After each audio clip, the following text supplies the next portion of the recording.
সাম্প্রতিক সময়ে সরকারের বড় বড় কর্মকর্তারা যখন দুর্নীতিগ্রস্ত হয়েছেন কিংবা হচ্ছেন, একের পর এক যখন খবর আসছে, সেই প্রেক্ষিতে গণমাধ্যমের খবরগুলোকে আমলে নিয়ে হাইকোর্টে একটি রিট হয়েছে। অ্যাডভোকেট সুবীর নন্দী তিনি রিট করেছেন।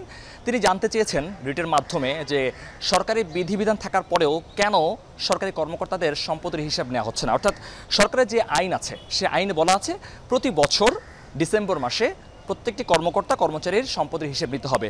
এবং আমরা পার্শ্ববর্তী রাষ্ট্র ইন্ডিয়াতে দেখেছি যে প্রতি বছর তারা যে হিসেব নেয় তার থেকে যদি 10% গড়মিল তারা দেখতে পান, সেক্ষেত্রে ওই কর্মকর্তার বিরুদ্ধে দুর্নীতি দমন কমিশন যারা আছেন, অর্থাৎ দুদক, তাদের দেশে যে দুদক আছে তারা তার বিরুদ্ধে ব্যবস্থা নেন কিংবা সেটি খোঁজখবর নেন, এবং এতে করে কিন্তু তাদের দেশে অনেকটাই দুর্নীতি কমানো সম্ভব হয়েছে। আজকে হাইকোর্টের শুনানিতে যা হয়েছে তার ব্যাপারে যদি আমি বলতে চাই, প্রথমে হাইকোর্টে যিনি সুবীর নন্দী ছিলেন তিনি শুনানিতে বলেছেন যে দুদক ইতোমধ্যে তারা ফেল করেছে, যে কারণেই বেনজির, মতিউর, ফয়সালরা এভাবে বড় হয়ে গেছে।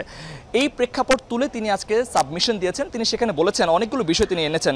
তিনি বলেছেন যে দুর্নীতির এত এত খবর আসছে গণমাধ্যমে, যে সমস্ত খবর শুনে রাতে ঘুমানোর জন্য তাদের যে ঘুম দরকার সে ঘুমটি হয় না, কারণ অস্বস্তি হয়ে যায়, অশান্তি তৈরি হয়, এবং এত খবর জানার পরে তখন তাদের এক ধরনের মানসিকভাবে তারা ট্রমায় পড়ে যান যে দেশটি আসলে কি রসাতলে চলে গেল কিনা।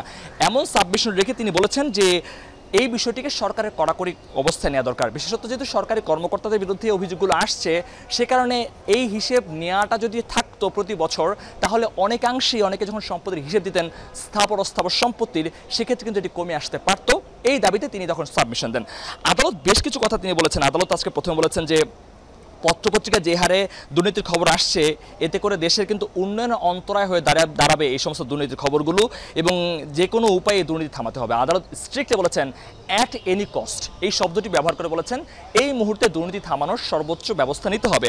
বলা হয়েছে যে সোনার মানুষ গড়তে চাইলে যে সোনার দেশ গড়তে হবে, আসলে আগে সোনার মানুষ কারা গড়বেন? যে সরকারি কর্মকর্তারা বড় বড় কথা বলেছেন, বিশেষত আদালত যেটিকে নির্দেশ অথবা যেটিকে ইন্ডিকেট করেছেন বলা চলে, যে আমরা একজন কর্মকর্তাকে দেখেছি তিনি বলেছেন দুর্নীতির বিরুদ্ধে জিরো টলারেন্স সরকার জারি করেছে, কিন্তু তার বিরুদ্ধে হাজার হাজার কোটি টাকার সম্পদ লোপাট কিংবা অবৈধ সম্পদ অর্জনের অভিযোগ আছে। এই ধরনের কথাগুলো কিন্তু আদালত বলেছেন সবাইকে কাঁধে কাঁধ মিলিয়ে একসাথে কাজ করতে হবে, এবং এক্ষেত্রে শুধু বড় বড় কথা বললেই চলবে না। এবং আদালত একথাটি বলেছেন যে দুর্নীতি বন্ধে ঘরে ঘরে প্রয়োজনে দুর্গ গড়ে তুলতে হবে, একটি সামাজিক আন্দোলন গড়ে তুলতে হবে। এই কথাগুলো কিন্তু আদালত আজকে স্পষ্ট আকারে তার আদেশের ক্ষেত্রে বলেছেন। এবং আদালত আরেকটি বিষয় বলেছেন যে দেশে আইন আছে কিন্তু প্রয়োগ নেই, এবং অঢেল সম্পত্তি গড়ে তোলার সুযোগটা কিন্তু এখানেই হচ্ছে। অর্থাৎ আইনের যদি প্রয়োগ থাকতো, প্রতি বছরে বছর যদি সরকারি কর্মকর্তা কর্মচারীরা তাদের স্থাবর অস্থাবর সম্পত্তির হিসাব দিতেন, তাহলে কিন্তু এত দুর্নীতির খবর হতো এত সময়, এত অল্প সময় চলে আসতো না। তিনি বলেছেন যে এরকম ঘটনাটি কিন্তু শুধু যে এই যে একজন দুজনের কেন্দ্রিক তা কিন্তু নয়, অর্থাৎ এটি সামগ্রিকভাবে ছড়িয়ে পড়েছে। এটি একটি জীবাণু বা এটি এক ধরনের রোগ বলে অভিহিত করেছেন।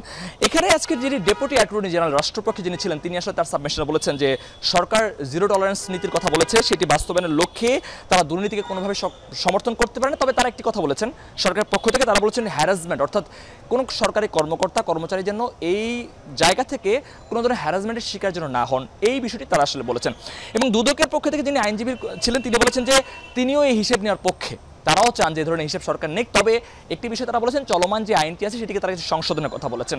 তবে এই সমস্ত বিষয়গুলো শুনে আদালত যে আদেশ দিয়েছেন সেখানে বলেছেন যে এই প্রত্যেক ডিসেম্বর, অর্থাৎ প্রতি বছর সরকারি কর্মকর্তা কর্মচারীদের হিসেব নিতে হবে।